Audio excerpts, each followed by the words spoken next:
नमस्कार दोस्तों, स्वागत है आपका हमारे चैनल प्लेटफॉर्म पर। और आज हम बात करने वाले हैं बिहार दारोगा एग्जाम्स 2026 के बारे में। दोस्तों, इस वीडियो में बायोलॉजी से संबंधित टोटल 40 प्लस महत्वपूर्ण प्रश्न को देखने वाले हैं जो आपके एग्जाम के पॉइंट ऑफ व्यू से काफ़ी इंपॉर्टेंट है। तो दोस्तों, आइए क्लास को स्टार्ट करते हैं और इसका पहला क्वेश्चन को देखने का प्रयास करेंगे। और यदि आपको इसके आंसर पता है तो अपने साथ एक नोट पैड और पेन लेकर बैठ जाएं और अपने आंसर को आप उसमें लिखते जाएं। और आप अंत में यह चेक कर सकते हैं कि आपको इनमें से कितने सारे प्रश्न सही हुए हैं। अन्यथा दोस्तों, इन सभी प्रश्नों का आंसर आप हमारे साथ देते चलेंगे। तो आइए क्लास को स्टार्ट करते हैं और पहला क्वेश्चन को देखते हैं। दोस्तों, पहला क्वेश्चन को देख सकते हैं कि क्वेश्चन है कि हृदय यानी कि हार्ट में शुद्ध रक्त यानी कि जो प्योर ब्लड सबसे पहले किस कक्ष में आता है। ठीक है, तो ऑप्शन आपके सामने है, दायां आलिन और बायां आलिन और दायां निलय और बायां निलय।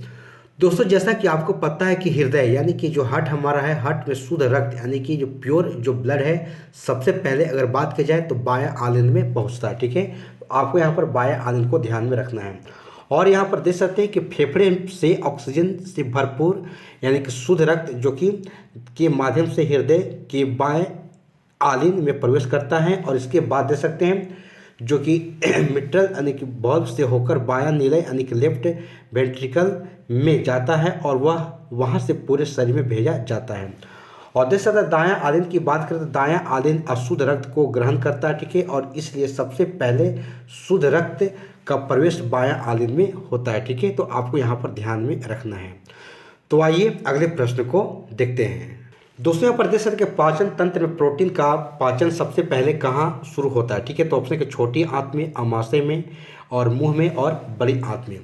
तो दोस्तों, यहाँ पर देख सकते हैं आपसे जो प्रश्न पूछा जा रहा है कि पाचन तंत्र में यानी कि पाचन तंत्र में प्रोटीन का पाचन सबसे पहले कहाँ शुरू होता है, तो सबसे पहले जो अमाशय में शुरू होता है। ठीक है, आप देख सकते हैं कि प्रोटीन का पाचन सबसे पहले अमाशय यानी कि एस्ट्रोमैच में शुरू होता है। और यहाँ पर पेप्सिन नामक एंजाइम प्रोटीन को छोटे अणुओं में तोड़ना शुरू करता है। ठीक है, आगे देख सकते हैं कि मुंह में केवल कार्बोहाइड्रेट का पाचन यानी कि एसेंबली जो कि एमाइलेज द्वारा होता है और छोटी आंत में प्रोटीन का आगे का पाचन होता है। ठीक है, परंतु प्रारंभ अमाशय में होता है। ठीक है, इसे आपको ध्यान रखना है।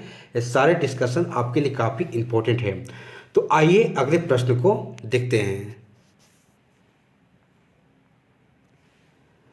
दोस्तों, यहाँ पर देख सकते हैं कि मानव शरीर में सबसे बड़ी ग्रंथि कौन सी है। ठीक है, तो ऑप्शन देख सकते हैं अग्नाशय है, थायराइड है, यकृत है और पिट्यूटरी है।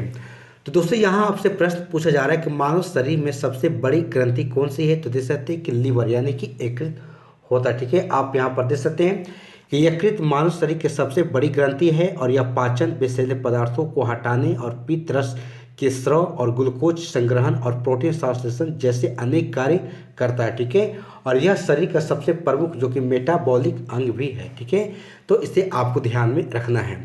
तो आइए अगले प्रश्न को देखते हैं।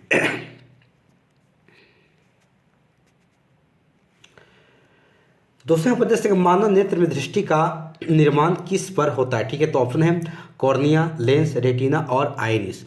तो दोस्तों, यहाँ आपसे प्रश्न पूछा जा रहा है कि मानव नेत्र में दृष्टि का निर्माण किस पर होता है। तो देख सकते हैं रेटिना पर होता है। ठीक है, आप देख सकते हैं कि रेटिना आँख का वह भाग है जहाँ वस्तु की वास्तविक छवि बनती है और इसमें रोड और कोन्स नामक प्रकाश संवेदनशील कोशिकाएं होती है। ठीक है, जो प्रकाश संकेतों को तंत्रिका संकेतों में बदलती है और यही संकेत ऑप्टिक जो कि नर्व्स द्वारा मस्तिष्क तक पहुंचते हैं और हमें वस्तु दिखाई देती है। ठीक है, तो ये तमाम जो फैक्ट है आपके लिए काफ़ी इंपॉर्टेंट है, इसे आपको ध्यान में रखना है।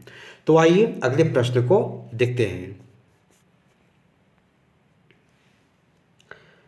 दूसरा प्रदेश है मानव शरीर में सबसे लंबी हड्डी कौन सी है। ठीक है, तो ऑप्शन है कि ह्यूमरस है, रेडियस है, टिबिया है और फीमर है। तो दोस्तों, यहाँ आपसे प्रश्न पूछा जा रहा है कि मानव शरीर में सबसे लंबी हड्डी कौन सी है। तो फीमर होती है। ठीक है, आपको याद रखना है। जैसा कि फीमर यानी जांघ की हड्डी है और यह मानव शरीर की सबसे लंबी तथा सबसे मजबूत हड्डी होती है। ठीक है, और यह शरीर के भार को सहन करती है और चलने में मुख्य भूमिका निभाती है। ठीक है, तो इसे आपको ध्यान में रखना है। तो आइए अगले प्रश्न को देखते हैं। दोस्तों यहाँ पर देख सकते हैं कि मूत्र निर्माण क्रिया किस अंग में होती है, ठीक है। तो ऑप्शन देख सकते हैं, ठीक है, कि मूत्राशय है, यकृत है और वृक्क यानी किडनी है और फेफड़ा है। तो दोस्तों यहाँ पर देख सकते हैं, जैसा कि आपको पता है कि मूत्र निर्माण की क्रिया जो है देख सकते हैं किडनी यानी कि वृक्क में होता है, ठीक है। देख सकते हैं कि मूत्र का निर्माण वृक्क यानी किडनी में होता है, ठीक है। इसमें नेफ्रॉन नामक सूक्ष्म इकाई होती है जो रक्त को छानकर अपशिष्ट पदार्थों को अलग करती है और मूत्र बनाती है, ठीक है। तो इसे आपको ध्यान में रखना है। तो आइए अगले प्रश्न को देखते हैं। दोस्तों यहाँ पर देख सकते हैं कि मलेरिया रोग किसके द्वारा फैलता है, ठीक है। तो ऑप्शन देख सकते हैं यहाँ पर, एक नर मच्छर है, मादा एनोफिलीज मच्छर है और एडिज मच्छर है और क्यूलेक्स मच्छर है। तो दोस्तों यहाँ पर देख सकते हैं, आपसे जो प्रश्न पूछा जा रहा है कि मलेरिया रोग जो है किसके द्वारा फैलता है, तो जैसा कि आपको पता है कि मादा एनोफिलीज मच्छर के द्वारा यह फैलता है, ठीक है। तो आपको ध्यान रखना है। और देख सकते हैं कि मलेरिया एक परजीवी रोग है जो कि प्लाज्मोडियम नामक प्रोटोजोआ से होता है। और देख सकते हैं कि यह परजीवी मादा एनोफिलीज जो कि मच्छर द्वारा फैलता है, ठीक है। और देख सकते हैं यह संक्रमित मच्छर किसी स्वस्थ व्यक्ति को काटता है तब जो कि प्लाज्मोडियम रक्त में प्रवेश कर जाता है और लाल रक्त कणिकाओं यानी कि आरबीसी को नष्ट करता है, ठीक है। देख सकते हैं इसमें बुखार, ठंड लगना, पसीना आना और कमजोरी जैसे लक्षण उत्पन्न होते हैं, ठीक है। और यह रोग विशेष रूप से उष्णकटिबंधीय क्षेत्रों में पाया जाता है। तो दोस्तों ये तमाम फैक्ट आपके लिए काफ़ी इंपॉर्टेंट है, इसे आपको ध्यान में रखना है। तो आइए अगले प्रश्न को देखते हैं। दोस्तों यहाँ पर देख सकते हैं प्रश्न है कि टाइफाइड रोग किस बैक्टीरिया से होता है, ठीक है। तो ऑप्शन है कि देखते हैं विब्रियो कोलेरियो है और माइक्रो बैक्टीरियम ट्यूबरक्लोसिस है और साल्मोनेला टाइफी है और ई कोली है। तो दोस्तों यहाँ पर जैसे आपसे जो प्रश्न पूछा जा रहा है कि टाइफाइड रोग किस बैक्टीरिया से होता है, तो जैसा पता है कि साल्मोनेला टाइफी से होता है, ठीक है। इसे आपको ध्यान में रखना है।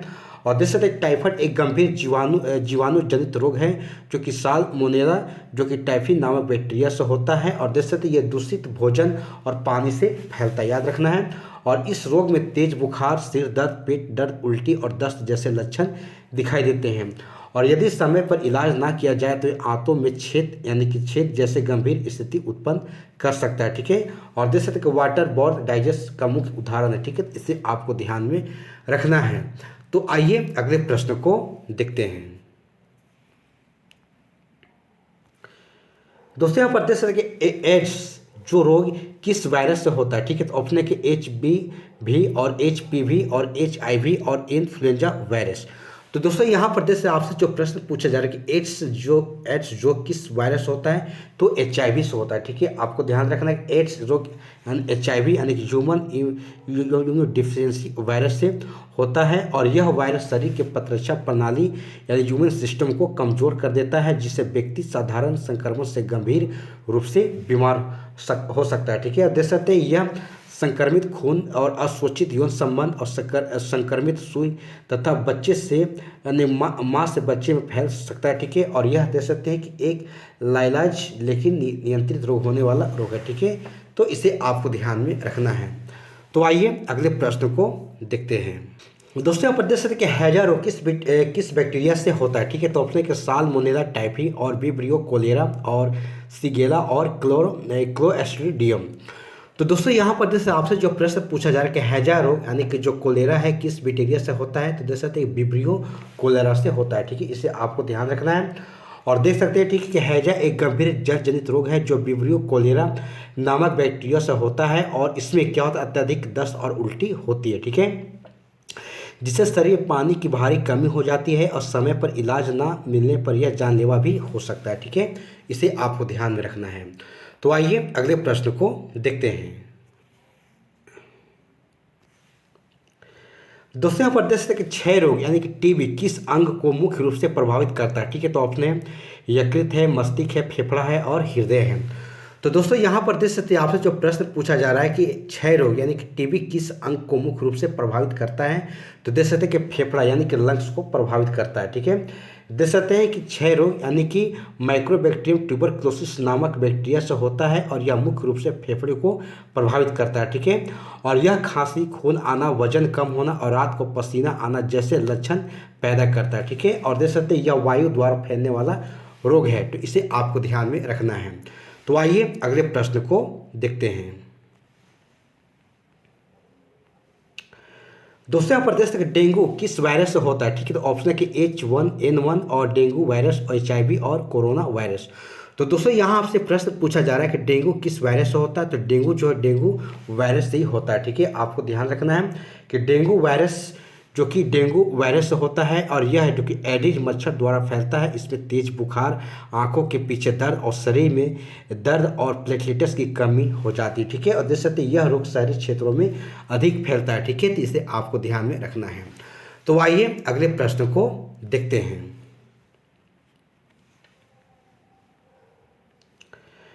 दोस्तों यहाँ पर देख सकते हैं मानव शरीर में ऊर्जा का मुख्य स्रोत कौन सा पोषक तत्व है, ठीक है। तो ऑप्शन दे सकते हैं प्रोटीन है, वसा है, कार्बोहाइड्रेट है और विटामिन है।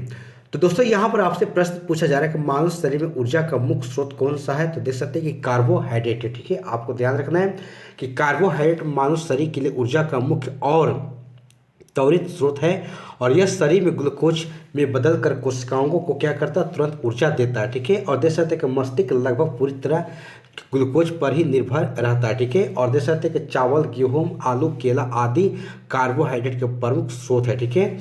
और देख सकते हैं यदि शरीर में को पर्याप्त कार्बोहाइड्रेट ना मिले तो वहाँ ऊर्जा के लिए प्रोटीन और वसा तोड़ने लगता है, जिससे कमजोरी और कुपोषण की स्थिति बन सकती है। और इसलिए संतुलित आहार में कार्बोहाइड्रेट का होना बहुत आवश्यक है, ठीक है। तो इसे आपको ध्यान में रखना है। तो आइए अगले प्रश्न को देखते हैं। दूसरा प्रदेश है कि शरीर की वृद्धि और ऊतकों की मरम्मत के लिए कौन सा पोषक तत्व आवश्यक है, ठीक है। तो ऑप्शन है कि विटामिन है, प्रोटीन है, वसा है और खनिज है। तो दोस्तों यहाँ पर देश आपसे जो प्रश्न पूछा जा रहा है कि शरीर की वृद्धि और ऊतकों की मरम्मत के लिए कौन सा पोषक तत्व आवश्यक है। तो देख सकते हैं कि प्रोटीन आवश्यक है, ठीक है। यानी कि प्रोटीन को बेबी बिल्डिंग फूड कहा जाता है, ठीक है। और यह शरीर के कोशिकाओं, मांसपेशी, एंजाइम, हार्मोन तथा एंटीबॉडी के निर्माण में सहायक होता है, ठीक है। और देख सकते हैं बच्चों की वृद्धि, चोट लगने पर ऊतकों की मरम्मत तथा रोग प्रतिरोधक क्षमता को बनाए रखने के लिए प्रोटीन आवश्यक है। और देख सकते हैं कि दाल, दूध, अंडा, मांस, सोयाबीन इसके प्रमुख स्रोत है, ठीक है। तो इसे आपको ध्यान में रखना है। तो आइए अगले प्रश्न को देखते हैं। दोस्तों यहाँ पर देख सकते हैं कि विटामिन ए की कमी से कौन सा रोग होता है, ठीक है। तो ऑप्शन है कि बेरी, स्कर्वी, रतौंधी और एनीमिया। तो दोस्तों यहाँ से प्रश्न पूछा जा रहा है कि विटामिन ए की कमी से कौन सा रोग होता है। तो देख सकते हैं कि रतौंधी यानी कि नाइट ब्लाइंडनेस रोग होता है, ठीक है। आपको ध्यान रखना है कि विटामिन ए की कमी, विटामिन ए जो आंखों की रोशनी के लिए अत्यंत आवश्यक है और इसकी कमी से रतौंधी हो जाती है, ठीक है, जिससे व्यक्ति को अंधेरे में ठीक से दिखाई नहीं देता। और देख सकते हैं कि गाजर, पपीता, पालक, दूध, अंडा आदि जो कि विटामिन ए के प्रमुख स्रोत है। और देख सकते हैं कि बच्चों में इसकी कमी से जो कि जेरोप्लेंथिया जैसे गंभीर नेत्र रोग भी हो सकते हैं, ठीक है। इसे आपको ध्यान में रखना है। तो आइए अगले प्रश्न को देखते हैं।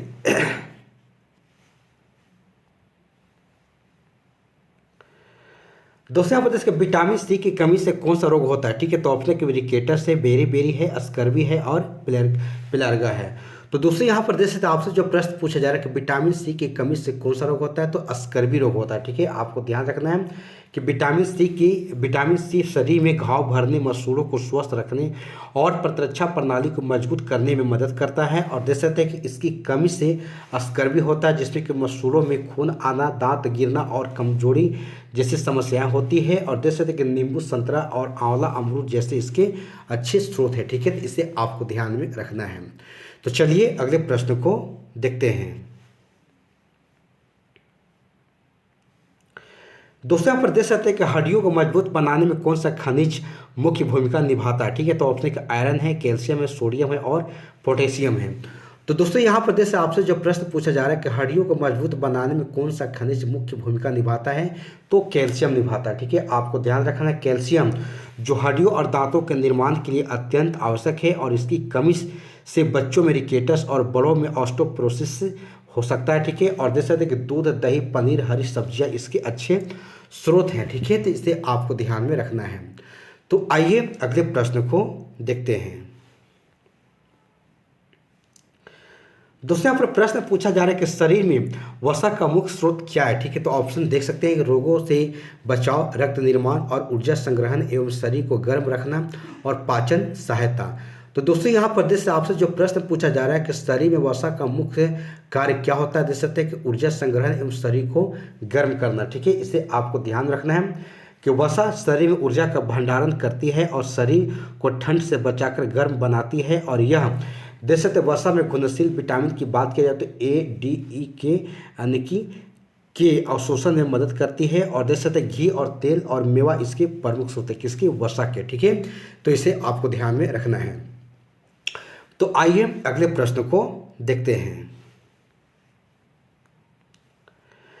दोस्तों यहाँ पर देख सकते कि प्रकाश संश्लेषण यानी कि फोटोसिंथेसिस की जो मुख्य क्रिया कहाँ होती है। ठीक है, तो ऑप्शन दे सकते हैं कि जाइलम में, फ्लोएम में, क्लोरोप्लास्ट में और माइटोकॉन्ड्रिया में। तो दोस्तों यहाँ पर देख सकते आपसे जो प्रश्न पूछा जा रहा है कि प्रकाश संश्लेषण की मुख्य क्रिया कहाँ होती है, तो क्लोरोप्लास्ट में होती है। ठीक है, आप देख सकते कि प्रकाश संश्लेषण पौधों की सबसे महत्वपूर्ण क्रिया है, जिसमें पौधे सूर्य की प्रकाश की सहायता से भोजन बनाते हैं। और देख सकते यह क्रिया क्लोरोप्लास्ट में होती है, जिसमें कि क्लोरोफिल नामक हरा वर्णक होता है जो सूर्य की ऊर्जा को अवशोषित करता है। और देख सकते इसमें कार्बन डाइऑक्साइड और पानी जो कि मिलकर ग्लूकोज बनाते हैं और तथा ऑक्सीजन उत्सर्जित करते हैं। ठीक है, और यह क्रिया पृथ्वी पर सभी जीवों के लिए भोजन और ऑक्सीजन पर मुख्य स्रोत है। ठीक है, तो इसे आपको ध्यान में रखना है। तो आइए अगले प्रश्न को देखते हैं। दोस्तों यहाँ पर देख सकते पौधों में जल का ऊपर की ओर संचालन किसके द्वारा होता है। ठीक है, तो ऑप्शन फ्लोएम, जाइलम, स्टोमाटा और क्लोरोफिल। तो दोस्तों यहाँ पर आपसे जो प्रश्न पूछा जा रहा है कि पौधों में जल का ऊपर की ओर संचलन किसके द्वारा होता है, तो जाइलम के द्वारा होता है। ठीक है, आपको ध्यान रखना है कि जाइलम उत्तक पौधों में जड़ों से पत्तियां तक जल और खनिज लवणों को ऊपर की ओर ले जाता है। और देख सकते हैं कि यह संचरण यानी कि ट्रांसपायरेशन, पुल, रूट प्रेशर और कैपिलरी एक्शन के कारण होता है। ठीक है, और यह पौधों की वृद्धि और प्रकाश संश्लेषण के लिए क्या है, अत्यंत आवश्यक है। ठीक है, इसे आपको ध्यान में रखना है। दोस्तों ये सभी प्रश्न आपके एग्जाम के पॉइंट ऑफ व्यू से काफ़ी इंपॉर्टेंट है और ये सभी प्रश्न आपके एग्जाम से पूछे जाने की पूरी संभावना है। इसीलिए आप इन सभी प्रश्नों का आंसर आप हमारे साथ देते चले और आप ज़्यादा से ज़्यादा प्रैक्टिस करने की प्रयास करें। और यदि आप हमारे चैनल पर पहली बार आए हैं तो हमारे चैनल को सब्सक्राइब करके बेल आइकन घंटी को ऑन कर लीजिएगा। जब भी मैं इस प्रकार के वीडियो अपलोड करूँ तो इसकी नोटिफिकेशन आपके तक पहुँच सके। तो आइए अगले प्रश्न को देखते हैं।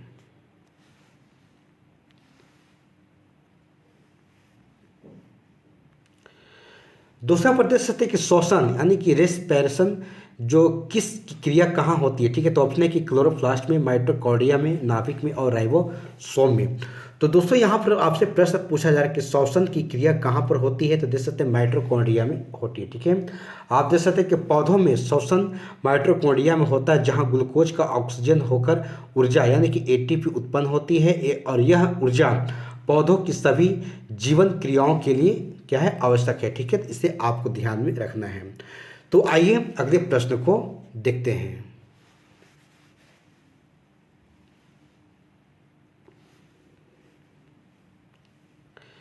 दोस्तों पर देख सकते हैं कि वाष्प उत्सर्जन का मुख्य अंग कौन सा है। ठीक है, तो ऑप्शन के जड़ है, पत्ती है और तना है और फूल है।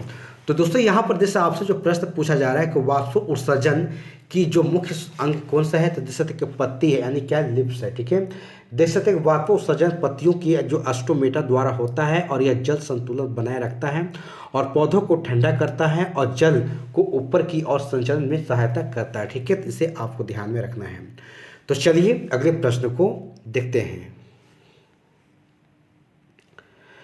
दोस्तों यहाँ पर देख सकते नाइट्रोजन स्थिरीकरण करने वाला जीवाणु कौन सा है। ठीक है, दोस्तों एजोटोबैक्टर है और राइजोबियम है और लैक्टोबैसिलस है और नाइट्रोजोसोमस है। ठीक है, तो दोस्तों यहाँ पर देख सकते आपसे जो प्रश्न पूछा जा रहा है कि नाइट्रोजन स्थिरीकरण करने वाला जीवाणु कौन सा है, तो राइजोबियम है। ठीक है, आपको ध्यान में रखना है। जैसे राइजोबियम जीवाणु दलहनी पौधों की जड़ों में सहजीवी रूप में रहकर नाइट्रोजन को स्थिर करता है और पौधों को उपलब्ध कराता है। ठीक है, तो इसे आपको ध्यान में रखना है। तो आइए अगले प्रश्न को देखते हैं। दोस्तों यहाँ पर देख सकते पौधों में वृद्धि हार्मोन यानी ग्रोथ जो हार्मोन्स कौन सा है। ठीक है, तो अपने एथिलीन है, ऑक्सिन है, साइटोकाइनिन है और एब्सिक एसिड है।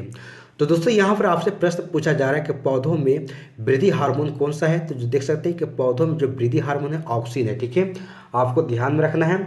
और देख सकते हैं ऑक्सिन पौधों में कोशिका वृद्धि और तने की लंबाई बढ़ाने में मदद करता है। और देख सकते हैं यह पौधों को प्रकाश की ओर झुकने में भी सहायता करता है, ठीक है, तो इसे आपको ध्यान में रखना है। तो आइए अगले प्रश्न को देखते हैं। दूसरा प्रदेश की कोशिका शब्द किस वैज्ञानिक ने दिया था, ठीक है, तो ऑप्शन है कि लुवेन हॉक, रॉबर्ट हुक, स्वान और स्लाइडेन। तो दोस्तों देख सकते आपसे यहाँ जो प्रश्न पूछा जा रहा है कि कोशिका शब्द किस वैज्ञानिक ने दिया था, देख सकते कि रॉबर्ट हुक के द्वारा जो है शब्द दिया गया था, ठीक है। यानी आप देख सकते हैं कि 1665 में रॉबर्ट हुक ने कॉर्क की पतली स्लाइड को माइक्रोस्कोप से देखकर छोटे छोटे खोखले कक्ष में देखे, जिन्होंने जैसे सेल नाम दिया, ठीक है। और यह खोज कोशिका विभाजन यानी कि सेल बायोलॉजी की नींव मानी जाती है। और देख सकते कि बाद में स्लाइडेन और सवान ने यानी कोशिका सिद्धांत प्रस्तुत किया कि सभी जीव कोशिकाओं बने होते हैं, सभी जीव जो है कोशिकाओं से बने होते हैं, ठीक है, इसे आपको ध्यान रखना है। तो आइए अगले प्रश्न को देखते हैं। दूसरा प्रदेश से कोशिका के पावर हाउस किसे कहा जाता है, ठीक है, तो ऑप्शन है राइबोसोम को, माइटोकॉन्ड्रिया को, लाइसोसोम को और नाभिक को। तो दोस्तों यहाँ पर देख आपसे जो प्रश्न पूछा जा रहा है कोशिका का पावर हाउस किसे कहा जाता है, तो माइटोकॉन्ड्रिया को कहा जाता है, ठीक है।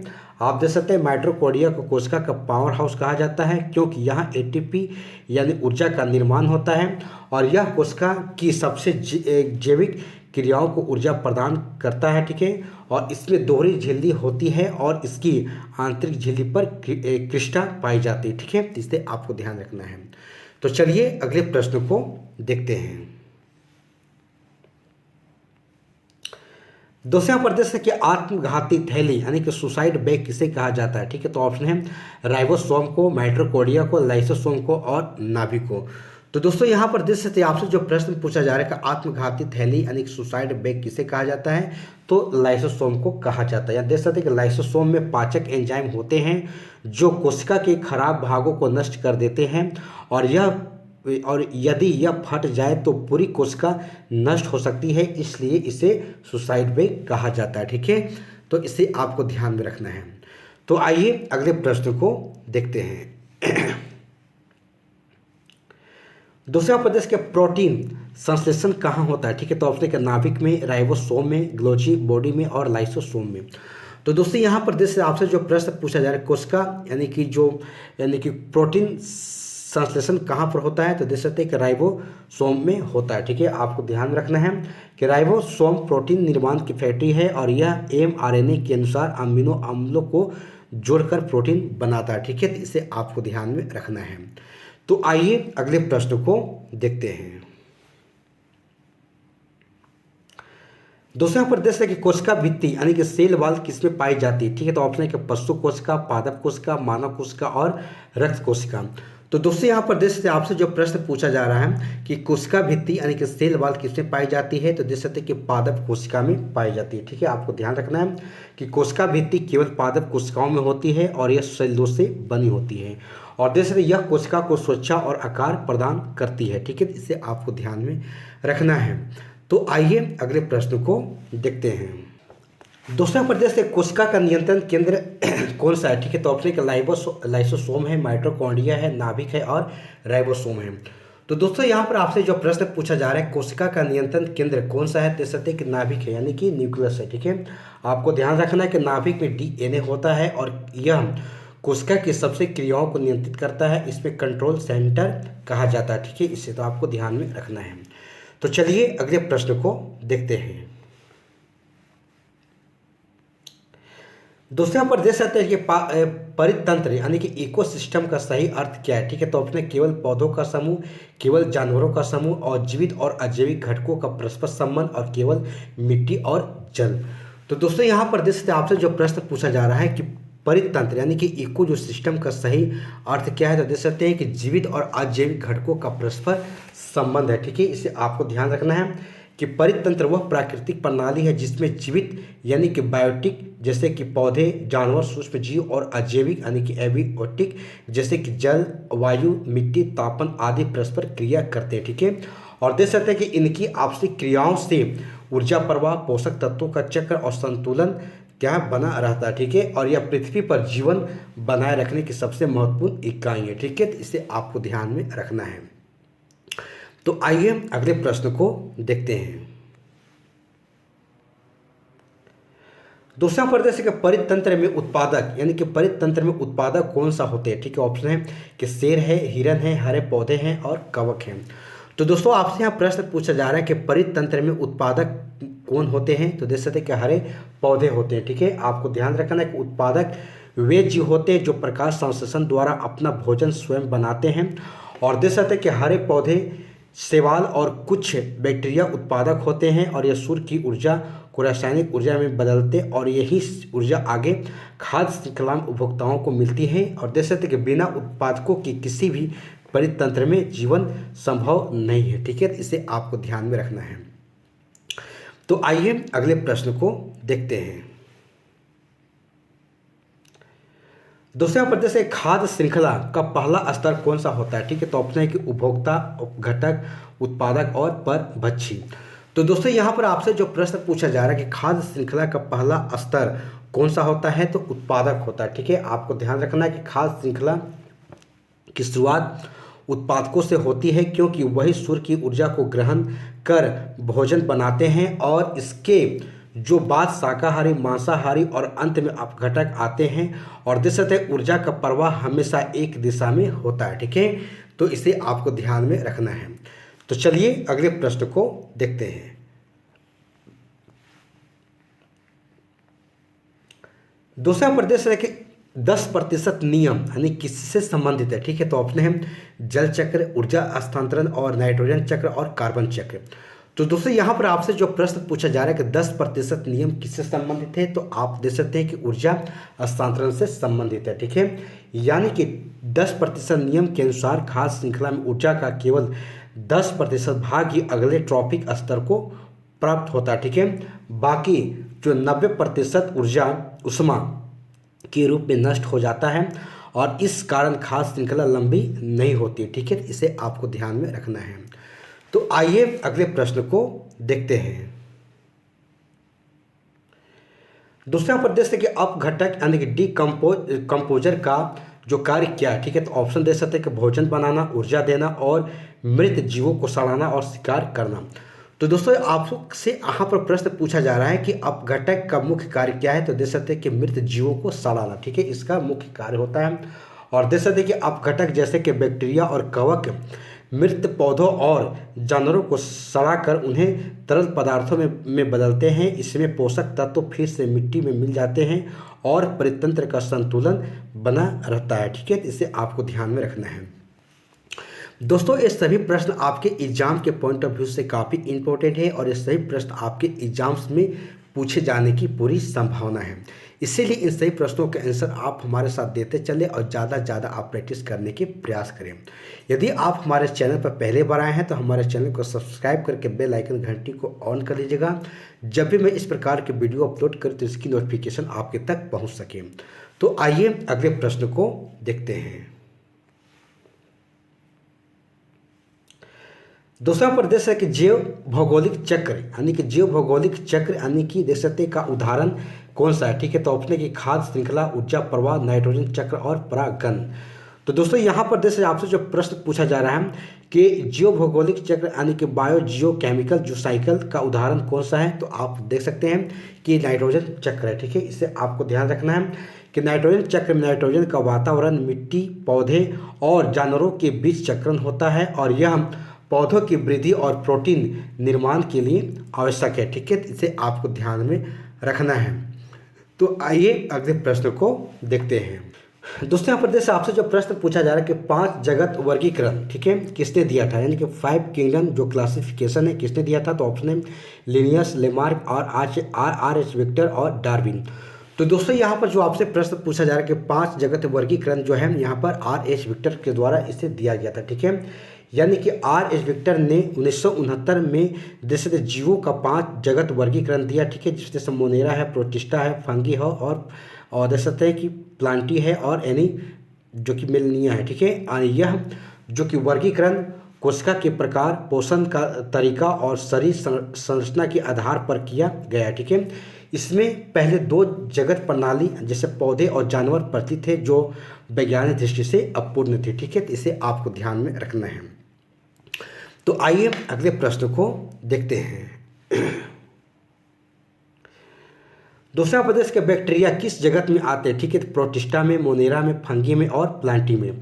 तो दोस्तों यहाँ पर देश आपसे जो प्रश्न पूछा जा रहा है कि बैक्टीरिया किस जगत में आते हैं, तो बैक्टीरिया मोनेरा में आते हैं। ठीक है, इसे आपको ध्यान में रखना है कि बैक्टीरिया मोनेरा किंगडम में आते हैं और यह जो एक कोशिकीय प्रोकैरियोटिक जीव होते हैं जिसमें सुस्पष्ट नाभिक नहीं होता है और इसमें कोशिका भित्ति और ये तेजी से विभाजन द्वारा बढ़ते हैं और मोनेरा में बैक्टीरिया और साइनोबैक्टीरिया शामिल होते हैं। ठीक है, तो इसे आपको ध्यान में रखना है। तो आइए अगले प्रश्न को देखते हैं।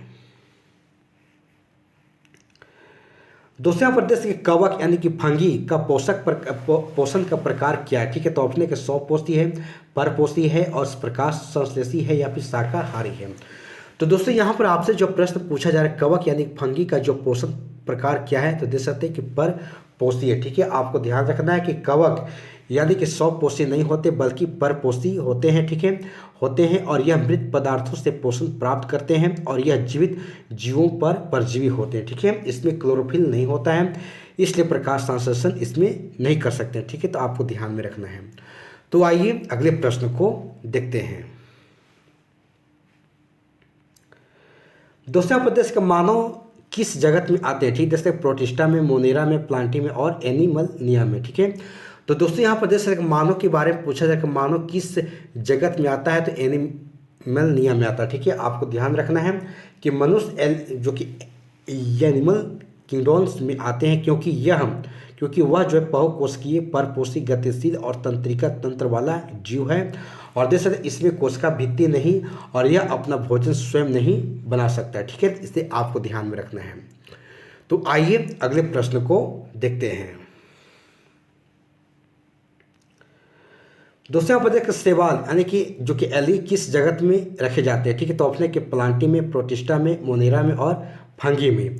तो दोस्तों यहाँ पर जैसे आपसे जो प्रश्न पूछा जा रहा है कि शैवाल किस जगत में आते हैं, तो शैवाल जो है प्रोटिस्टा जगत में आते हैं। ठीक है, आपको ध्यान रखना है कि विटेकर ने वर्गीकरण के अनुसार अधिकांश शैवाल प्रोटिस्टा में रखे जाते हैं क्योंकि वे सरल संरचना वालों और एक कोशिकीय या कॉलोनियम होते हैं। ठीक है, इसे आपको ध्यान में रखना है। तो आइए अगले प्रश्न को देखते हैं। दूसरा प्रदेश के वायरस को जीवों के वर्गीकरण में क्यों नहीं रखा गया है? ठीक है, तो ऑप्शन है कि वे बहुत छोटे होते हैं, वे केवल होस्ट के अंदर ही जीवित रहते हैं और वे हरे नहीं होते हैं और वे हड्डी वाले नहीं होते हैं। ठीक है, तो दोस्तों जैसे आपसे यहाँ जो प्रश्न पूछा जा रहा है कि वायरस को जीवों के वर्गीकरण में क्यों नहीं रखा गया है, तो देख सकते हैं क्योंकि वे केवल होस्ट के अंदर ही जीवित रहते हैं। ठीक है, इसे आपको ध्यान रखना है कि वायरस को जीवित और निर्जीव के बीच की कड़ी माना जाता है क्योंकि वे केवल होस्ट कोशिका के अंदर ही सक्रिय होते हैं और वे स्वतंत्र रूप से जीवन क्रियाएं नहीं कर सकते हैं, इसलिए इन्हें 5 जगत वर्गीकरण में शामिल नहीं किया गया है। ठीक है, इसे आपको ध्यान में रखना है। तो आइए अगले प्रश्न को देखते हैं। दूसरा प्रदेश के प्रोटोजोआ किस जगत में आते हैं? ठीक है, तो ऑप्शन है कि प्लांटी में, प्रोटिस्टा में और मोनेरा में और फंगी में। तो दोस्तों देश से आपसे जो प्रश्न पूछा जाए कि प्रोटोस्टा जो कि प्रोटोजोआ जो है किस जगत में आते हैं, तो देख सकते हैं कि प्रोटिस्टा के अंतर्गत में आते हैं। यानी कि प्रोटोजोआ एक कोशिकीय, यूकेरियोटिक और परपोषी जीव होते हैं जो मुख्य रूप से प्रोटिस्टा किंगडम में रखे जाते हैं और ये जल में पाए जाते हैं और इनमें जो कि देख सकते हैं अमीबा, पारामीशियम और प्लाज्मोडियम जैसे जीव शामिल हैं। ठीक है, और ये रोग भी फैला सकते हैं। ठीक है, जैसे कि प्लाज्मोडियम मलेरिया रोग के कारण और प्रोटिस्टा जगत जीवों के वर्गीकरण एक सेतु का कार्य करता है और क्योंकि इसमें पौधों और जानवरों दोनों जैसे कि गुण पाए जाते हैं। ठीक है, तो इसे आपको ध्यान में रखना है। तो आइए अगले प्रश्न को देखते हैं। दूसरा प्रदेश है कि कौन सा जीव यानी कि अर्धजीवी माना जाता है? ठीक, तो ऑप्शन के बैक्टीरिया है, फंगस है, वायरस है और शैवाल है। तो दोस्तों यहाँ पर जैसे आपसे जो प्रश्न पूछा जा रहा है कि कौन सा जीव अर्धजीवी माना जाता है, तो यहाँ पर वायरस जो है अर्धजीवी माना जाता है। ठीक है, वायरस को जीवित और निर्जीव के बीच के कड़ी माना जाता है, क्योंकि वे बाहर निर्जीव की तरह व्यवहार करते हैं, लेकिन जब वे किसी जीवित कोशिका यानी कि होस्ट सेल में प्रवेश करते हैं तो सक्रिय होकर अपनी संख्या बढ़ाते हैं, और इसमें कोशिकीय संरचना नहीं होती है, केवल डीएनए और आरएनए होती है, और इसके कारण इसे 5 जगत वर्गीकरण में शामिल नहीं किया जाता है। ठीक है, इसे आपको ध्यान में रखना है। तो दोस्तों इस प्रकार से यहाँ पर टोटल 44 प्रश्न समाप्त हो जाते हैं, जो आपके एग्जाम के पॉइंट ऑफ व्यू से काफ़ी इंपॉर्टेंट है।